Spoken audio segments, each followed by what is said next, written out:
Somebody was asking me the other day about emotional abuse. Like, what does emotional abuse look like? Like, does it mean that your parent was saying you're never going to amount to anything, you're stupid, or like my mother loved to say to me, you're damaged goods and a tramp and everybody knows it and all of that. And yes, that is emotional abuse. That is not the only emotional abuse, though, or, as some people like to say, hurt feelings. Yeah, my mother hurt my feelings a lot.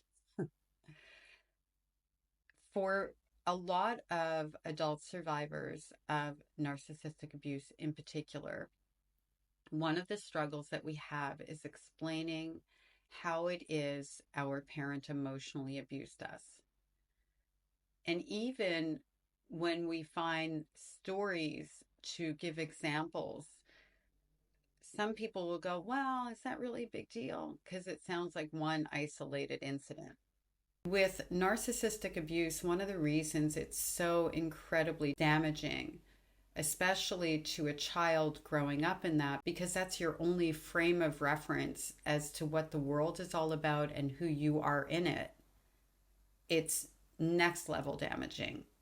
A child who grows up with a narcissistic parent is a child who's growing up watching that parent constantly and waiting to be set on fire. And even when things look like they're okay, that child is aware that that parent is carrying around a box of matches and just waiting for that moment to light them and set the fire. In other words, there's no resting point. There's something going on constantly. So, how did my mother emotionally abuse me? What are some examples outside of the words that she told me I was, like tramp and damaged goods? And those were words that she used when I was really little, like under the age of 9. Tramp, I think, started around the age of 9. And that's also the age where she really began disappearing my things at like a next level. And when I say my things, I mean the things that she knew that I loved, my toys, the few that I had. She also leveraged other people's or other children's homes against ours. How did she do that? Well, when I would go to my cousins' houses and they had toys and their bedrooms looked like children's rooms, I remember I would go into my cousin's rooms and my boy cousin had posters on the wall and things like that, like, just an average little kid's room. And I'm talking, he was probably, I don't know, 8 or 9 years old, 10 years old. And he had his G.I. Joes and all his toys. And then I would go into my other cousin's room and she was 6, maybe 5, 6 years old. And she had all sorts of dolls and those little people things. And she had like, pink in the room and flowers and all of those little girl things. And then I would go back to my house and my room looked like a guest room. It looked like a grown up person's room. It didn't have any, you wouldn't be able to tell a child lived there, except for the fact that I had a little bunny that lived on my bed, my best friend, my bunny. And maybe you would see that there was a Bobbsey twin book if I forgot and left it out. And if I did, it probably disappeared. So I was pretty good about not leaving things out because I knew that they would be gone. And I learned that mostly because of that bunny. The bunny is the first thing that I remember my mother disappearing that I really loved and relied on and understood that the more I loved something, the more likely it was going to be gone. So I used to play with this little bunny every day. She was really cute. She was white. She had a little skirt. She was an Easter bunny gift, even though we were Jewish. Somehow I ended up with this little Easter bunny. Somebody gave it to me. That was the other thing. My mother didn't buy me toys or anything like that. She bought me beautiful clothes to present out into the world. But in terms of what I would have liked or needed or wanted, behind the scenes, like every little child having toys and things, my toys did not come from my mother. They came from other people. And she would leave them in place to make sure I had a chance to play with them so that if people asked me, oh, did you like the toy or whatever? And I always followed up with a thank you because I knew if I didn't, I would be called a user. Yep, that was another one. You didn't say thank you. I said thank you when I got the gift. You didn't say thank you again. I wouldn't explain that, but I'd be thinking that you didn't say thank you. Every time, it was kind of a thing of when you see them after the gift, you have to make sure you say thank you, or they're going to know you're a user. That's how my mother would do that. Oh, emotional abuse. You're a user. And this is what people will think about you. I'm 9 years old. Anyway, she would let me keep the gifts for a while because if somebody asked me, or when I brought it up and said thank you, if I remembered, and hopefully I did, there would be, something for me to tell them about enjoying the gift. And then eventually it would disappear. The bunny, though, the bunny was everything. The bunny was, as I said, a little white bunny. It had this cute little skirt. I mean, we're talking back in the 70s. So it was kind of that quilted looking design, but not a quilted skirt, with the gingham on the inside of the ears that were pink. And she was about this big, and I loved her. She was everything. She was my only stuffy. She was my only stuffed animal. And she was what I slept with at night. I'd wake up in the morning, I'd take care of her, I'd talk to her, told her all my secrets. She was my only confidant. And then, of course, I go to school one day, I come home, and the bunny is not tucked on my bed where I left her to be safe. I start looking everywhere in my room, under the bed, the whole thing, and my mother walks by the doorway and the smirk is there. I feel the smirk. I don't think about the smirk. I'm still looking for the bunny. And she walks by again after allowing me to be frantic for some period of time. Oh, are you looking for the bunny, for the rabbit? I think she would call it the rabbit. I called it the bunny. Oh, I threw her down the incinerator. Not the not the garbage chute. She called it the incinerator. And I have these visions of my best friend being lit up on fire, which at 9 years old, that little bunny is like alive to me, right? It had a hole in it. It was leaking stuff. It didn't have a hole in it. And if it did, for somebody out there who's going to say it, sew the hole. Oh, you don't know how? We had a housekeeper. Somebody could have fixed it. If it was my child, and I couldn't fix it, which I could, I would make sure that that bunny was all set up for when my child got home. My mother took my security toy away and did it in the cruelest way and let me know that she incinerated it. That's what emotional abuse looks like. And then let's talk about my dog. Oh, and my stepdad. So when I was 11 years old, we moved into, somewhere around 11 years old, we moved into a house.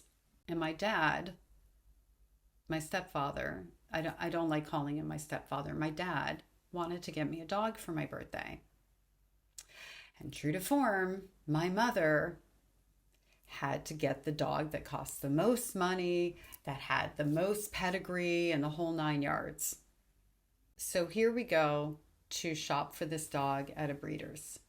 Not just any breeders, breeders of champions. I remember the mother was some champion of Florida and the other one was a champion of this. I can remember the conversations to some degree. And this was a German Shepherd we were shopping for because my mother had to have a German Shepherd. I didn't care. I was just ecstatic that we were getting a dog. I'm allowed to pick the dog, which I remember my mother kind of sitting there and I could feel her. And it was one of those rare moments of, fuck you, because I had my stepfather in between us kind of thing. I had the protection of him. So I picked the dog that I wanted and I didn't pay her any mind other than to feel really good for one moment in my little childhood that you don't get to take this away from me. I wasn't acting out. I didn't look at her. This was a feeling. So I wasn't, for somebody who's going to come to me, oh, you sound like such a brat. No, I was a little girl who had no power. And for a moment, I had the power of choice, which didn't happen very often in my childhood. So I picked the dog. And now it's time to name the dog. There goes my power. My mother wants to name the dog. That's the condition, or we're not getting the dog. I don't really care. I care, I don't care. Like, of course, I want to name the dog. This is my birthday present. This is going to be my dog that I promised to take care of, and all of that stuff. But I know that there's no battle to be won here, because it's not a battle. It's a dictatorship. It's done. Like, she's laying down the law. She named the dog Gucci. Yeah. And we later had a cat named Celine, by the way. Designer animals. Bring the dog home. Now the dog is my new bunny, my new best friend, my everything. Fed, walked, cared for, went to training class with, and the dog hated my mother. Really, my mother was uncomfortable around this dog. The dog never growled at her or did anything, but the dog would be stuck by my side in such a way that I know my mother felt that that dog knew who needed protection and who didn't, kind of thing. Looking back, of course, at the time, I didn't know that. At the time, this was my best friend. Fast forward a little bit over a year later, or somewhere around a year later, my father dies. And yes, my mother is involved in the death of my father. This was the first of her 3 husbands that would end up dead out of 5. There is a series on that. I will link it in this video. And I do want to say that my second stepfather who died, I'm told that he died of cancer, and I do think that's the case. So let's just say 2 out of the 5 deaths are definitely very suspect. And my stepfather, I was there, I know what happened, and I will just link that over because I really want to talk about the other parts of the emotional abuse, because that was emotional abuse too, of course, not hurt feelings. So my stepfather dies. And my stepfather for me was my daddy. My stepfather was, someone who came into my life when I was 9 years old after my mother married him. And my first day of meeting him, I was made to call him daddy. And I was terrified. And in that moment, I knew that he was a safe person. Just the way he looked at me. And he was really my soft place to fall in so many ways. When he died, my little 12-year-old self did not accept that he was dead. I really felt that he would never leave me. He wouldn't leave me with this monster. In the year leading up to his death, she had really taken the monstrous behavior with him to the next level. So he knew what he would have been leaving me with. He wouldn't leave me with her. I really didn't believe he was dead. The casket was closed. He was cremated within like days after the funeral. My mother, true to form, didn't do a real Shiva. She did the, I'm going to cover the mirrors, and, you know, walked around like nothing happened unless there were witnesses. And of course, then she was a phenomenal grieving widow who happened to get married again 4 months after he died, by the way. That's also not emotionally abusive. To replace men just on a dime, marry them, introduce them after the fact, after being married. And my second stepfather, I met on the phone before I went to summer camp, and I was told I was being moved into a new house and all of these things. So I went off to summer camp not knowing when I came back where I was going to live or what my life looked like. Hey, but that's not emotionally abusive. Getting back to Gucci, my dog. About a week after Shiva, maybe 2 weeks after my father died, Shiva, covered mirrors, I came home from school, and my mother was waiting in the driveway, which she never did, with the smirk. And I can remember that sick feeling come over me as I was walking home. And I had that feeling a lot, but normally it hit me when I would touch the doorknob and wonder, like, if her car was in the driveway, what was waiting on the other side. If it wasn't, then I just walked in and I was fine. But if I saw the car in the driveway, it was the walk of death, right? I remember walking up and I just also felt this chill, and I knew that something was wrong. Oh, you just missed Gucci. Well, she's not Gucci anymore. And I'm like looking at her. The people who have this great farm that I've been talking to came and picked her up, and she's going to go and live her best life on this farm and be able to run and do all the things that she can't do here and all that. And I'm looking at her, not even thinking about the fact that I would take that dog every day. I took Gucci every day that I got home from school to a field to run. Like, we had fields all over the place. I exercised her. I played with her. She was my best friend. And my mother's going into this whole story thing. And somebody else was standing there. I don't know if it was my aunt or my brother. I do know that somebody else was there. And she's like, oh, and her name is Sheba now. They named her Sheba.